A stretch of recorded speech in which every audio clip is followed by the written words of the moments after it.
Hi hello guys, welcome to mini vlog. So நம்ம இந்த வீடியோவில் என்ன பார்க்க போகிறோம்னு பார்த்தீங்கன்னா, இன்னைக்கு நைட்டு பார்த்தீங்கன்னா டின்னர் எனக்கு நானே செய்ய போகிறேன். ஸோ அதனாலே பார்த்தீங்கன்னா ஜிம்மை சீக்கிரமாக முடிச்சுட்டு வந்தாச்சு. ஆச்சா பூச்சான்னு சொல்லிக்கிற அளவுக்குலாம் எதுவும் செய்ய போகிறது இல்லை, நூடுல்ஸ் தான் பண்ண போகிறேன். நமக்கு அது அப்புறம் தோசை ஊற்று தெரியும், அவ்வளோதான். ஸோ எனக்கு மட்டும்ன்றனால ரெண்டு நூடுல்ஸ் பேக்கெட் மட்டும் வாங்கி அதுக்கப்புறம் வெங்காயம் தக்காளி பீன்ஸ் எல்லாமே எடுத்துக்கிட்டேன். ஆனால் மெயினான பொருள் கேரட் இல்லை. சரி பரவாயில்ல, நம்ம தானே சாப்பிட போகிறோம், வேற யாரும் சாப்பிட போகிறோம். வேற யாரும் சாப்பிட வந்தாலும் உங்கள் காலத்தொட்டு கும்பிட்டு தயவு செஞ்சு போயிருங்க அப்படின்னு அனுப்பிச்சு விட்றணும். ஏன்னா இப்போ என் உயிரே என் கையில் இல்லை. நான் பார்த்தீங்கன்னா வெட்ட தெரியாமல் கண்ணா பின்னான்னு வெட்டிட்டு இருக்கேன். தக்காளி எல்லாம் பார்த்தீங்கன்னா நாயை விட மோசமாக கதறி வச்சிருக்கேன்.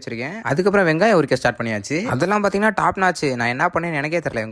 வெங்காயம் பாத்தீங்கன்னா வெட்ட தெரியாம தான் சைஸா கட்டிக்கிட்டு இருந்தேன். இது எல்லாமே பாத்தீங்கன்னா நான் தான் சாப்பிட போறேன்ற ஒரே காரணத்துக்காண்டி தான். எங்க வீட்டுல பாத்தீங்கன்னா கிச்சன் வந்து மாடியில தான் இருக்கும். அதனால எங்க அம்மா என் தங்கச்சி எல்லாத்தையும் கீழே வரட்டி விட்டு நம்ம கிச்சனை பிடிச்சாச்சு. எங்க வீட்டுல பாத்தீங்கன்னா யாரு கேட்டாலும் தர போறது இல்ல. என் தங்கச்சி பாத்தீங்கன்னா தட்டெல்லாம் தீட்டு வந்துச்சுன்னா அவ்வளவுதான், தட்டை வச்சு அடிக்க வேண்டியதான். அதை அதுக்கப்புறம் பாத்தீங்கன்னா தண்ணியில நூடுல்ஸ் எல்லாம் போட்டாச்சு. அதுக்கப்புறம் அது போட்டதுக்கு அப்புறம் அது மேல உப்பு மிளகா பொடி எதுவும் போடணுமா டவுட் ஆயிருச்சு. இதை போய் எங்க அம்மாட்ட கேட்டாங்கன்னா நாக்கப்புடுங்கிற மாதிரி 4 வார்த்தை கேட்பாங்க. அந்த வார்த்தையெல்லாம் கேட்கறதுக்கு நான் உப்பு எல்லாமே தின்ட்டு போயிருவேன். அதுக்கப்புறம் அந்த பவுடர் இருக்கதே மறந்துட்டேன். அதுக்கப்புறம் இருக்க 2 பவுடரையும் கொட்டியாச்சு. அதுல அது டேஸ்ட் பார்த்தீங்கன்னா மஜாவா இருந்துச்சு. பார்த்தீங்கன்னா நானே ஒரு அரை பாக்கெட் காலி பண்ணியிருப்பேன். சப்போஸ் நாளைக்கு காலேஜ் வரலன்னா நம்ம காலேஜ் ஹாஸ்பிட்டலில் தான் அட்மிட் ஆயிருப்பேன். எனக்கு பார்த்தீங்கன்னா அதை பார்த்தா நூடுல்ஸ் ஃபீலிங்கே வரல, ரசம் மாதிரி இருக்கு. ஏதோ எப்படியா இருந்தாலும் இதுதான் தின்னாகணும். தோசை கூட ஊற்ற மாவு இல்லை. பரவாயில்ல, ஏறினா ஜெயிலு இறங்கினா வெயிலுன்ற மாதிரி ஒரு கை பார்க்காம எனக்கு விடுறது இல்லை. ஒரு வழியா அப்படியே ஜெயிச்சிட்டோம் நம்ம. அவ்வளோதான், இன்னையிலேருந்து நம்ம கேட்டரிங் பிசினஸ் ஸ்டார்ட் பண்ண போறோம். டிஎம் ஃபார் யுவர் ஆர்டர்ஸ் சிறந்த முறையில் சமைத்து தரப்படும். ஆனால் சாப்பிட்டவங்க தயவு செஞ்சு போய் டாக்டரை பார்த்துருங்க, இல்லைனா கொலைகேஸில் உள்ள போயிருவேன். ஸோ அவ்வளோ இந்த வீடியோ நம்ம நூடுல்ஸ் செஞ்சு முடிச்சாச்சு, வீடியோ முடிச்சாச்சு. நெக்ஸ்ட் விலாக்ல பார்க்கலாம்.